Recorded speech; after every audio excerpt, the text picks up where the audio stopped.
정의당 대변인 정호진입니다. 오늘 현안 브리핑 말씀드리겠습니다.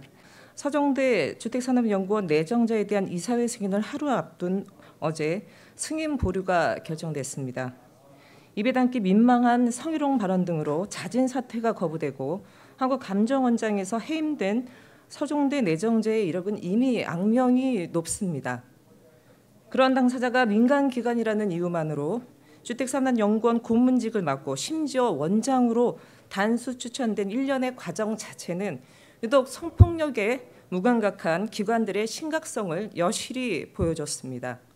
특히 공공기관 재취업 금지 조항 등을 이유로 은근슬쩍 민간기관으로 공직 출신의 성폭력 가해자의 자리를 보존해주는 일이 더 이상 발생해서는 안 될 것입니다. 성폭력에 있어 공공기관과 민간기관을 구분하는 일은 있을 수 없습니다. 주택산업연구원은 지체 없이 승인을 철회하고 새로운 인선에 착수해야 할 것입니다.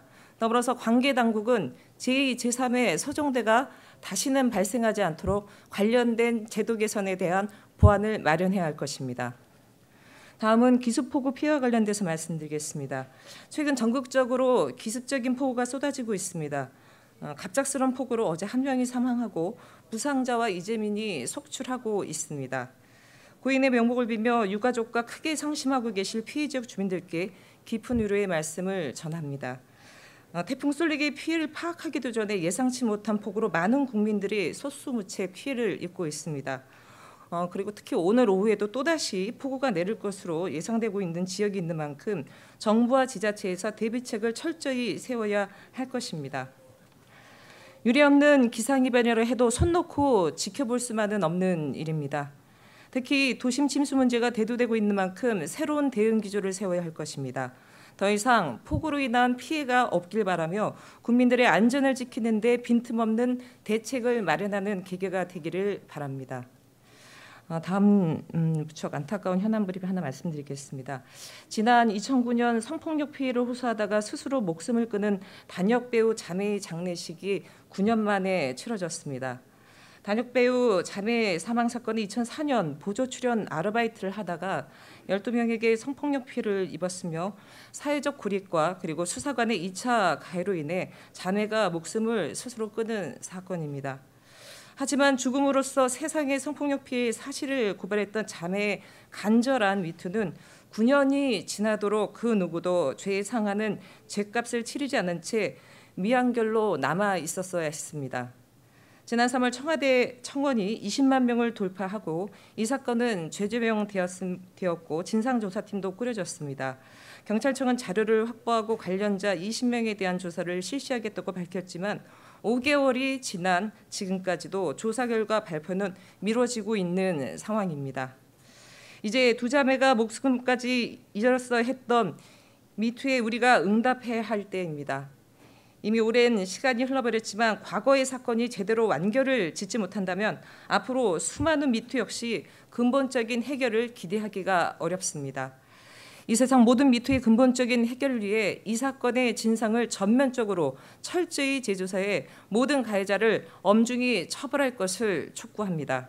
아울러 미투에 대한 실질적인 해결 방안과 피해자 보호 대책 역시 함께 마련돼야 하고 우리 사회의 고질적인 성폭력 구조를 해체해야 합니다. 마지막 현안 브리핑입니다. 가짜뉴스와 음모론 늪에 빠져있는 김성태 원내대표님의 시입이 좀 나와야 할 것을 좀 말씀드리고자 합니다. 가짜뉴스의 폐해가 이미 도를 넘어 사회적 문제가 되고 있습니다. 이 와중에 제1야당 원내대표인 김성태 대표가 TV토론을 통해 가짜뉴스를 유포하는 어이없는 일이 발생했습니다. 김성태 원내대표는 어제 JTBC 토론회에서 최저임금으로 인해 일자리를 잃은 50대 여성이 극단적인 선택을 했다며 최저임금 부정행위에 대한 사례를 언급한 것이 그것입니다. 문제는 이 자극적인 사례가 가짜뉴스로 기승전 최저임금 탓을 돌리는 자유한국당이 사회적 폐악인 가짜뉴스에 손까지 대고 있는 것입니다. 김성태 원내대표는 이뿐만이 아닙니다.